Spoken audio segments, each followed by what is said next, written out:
Hello everyone, क्या आप लोग जानते हैं कि संस्कृत में कृतवाच्य किसे कहते हैं? तो चलिए आज की इस वीडियो में हम लोग जानते हैं कि संस्कृत में कृतवाच्य किसे कहते हैं। संस्कृत में वाच्य क्या होता है हम लोग जान चुके हैं। वाच्य जो है किसी वाक्य को कहने के तरीके को कहते हैं।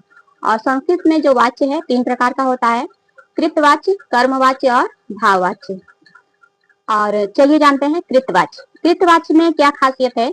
कृतवाच्य में ये खासियत है कि जो वाक्य होता है उसमें हमारा कर्ता प्रधान होता है। कर्ता के प्रधान होने के आधार पे ही इस वाच्य का नाम पड़ा हुआ है कृतवाच्य। अब कृतवाच्य को हम कैसे जानेंगे कि ये जो वाक्य है कृतवाच्य में है?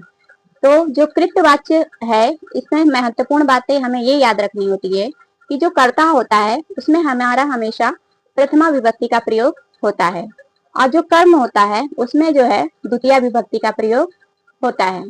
तीसरी बात हमें क्या याद रखनी है कि जो वाक्य में क्रिया लगेगी, क्रिया जो लगेगी यदि एक वचन है तो एक वचन के अनुसार लगेगी, द्विवचन है तो द्विवचन के अनुसार लगेगा और बहुवचन है तो बहुवचन के अनुसार लगेगा।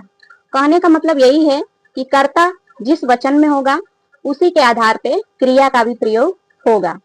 कृतवाच्य को सरल से शब्दों में समझने के लिए हम लोग एक दो एक भी कह सकते हैं। अब इस एक दो एक का मतलब क्या है?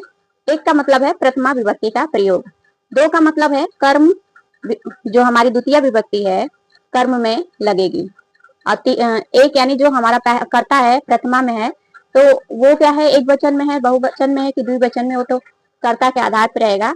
लेकिन अक्सर जो है क्रिया हमें एक वचन में ही मिलती है, इसलिए क्रिया भी हमें एक वचन में ही लगानी होती है।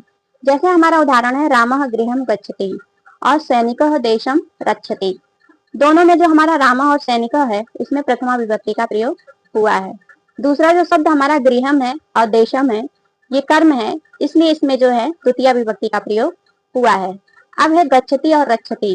तो गच्छति और रक्षति जो है कर्ता के अनुसार प्रयोग हुआ है, इसलिए यहाँ पे भी हमारा एक आप लोगों का एक वचन में प्रयोग क्रिया धातु का हुआ है। तो आई होप आप लोगों को जो है संस्कृत में कृतवाच्य क्या होता है ये समझ में आ गया होगा। तो मिलते हैं अगली वीडियो में और ऐसी वीडियो को पाने के लिए आप लोग चैनल को लाइक, सब्सक्राइब, शेयर और कमेंट जरूर करिएगा, क्योंकि मैं ये उम्मीद करती हूँ कि आप लोग फुल्ली सपोर्ट मुझे जरूर करेंगे, क्योंकि आप लोग किसी की मेहनत को समझते हैं।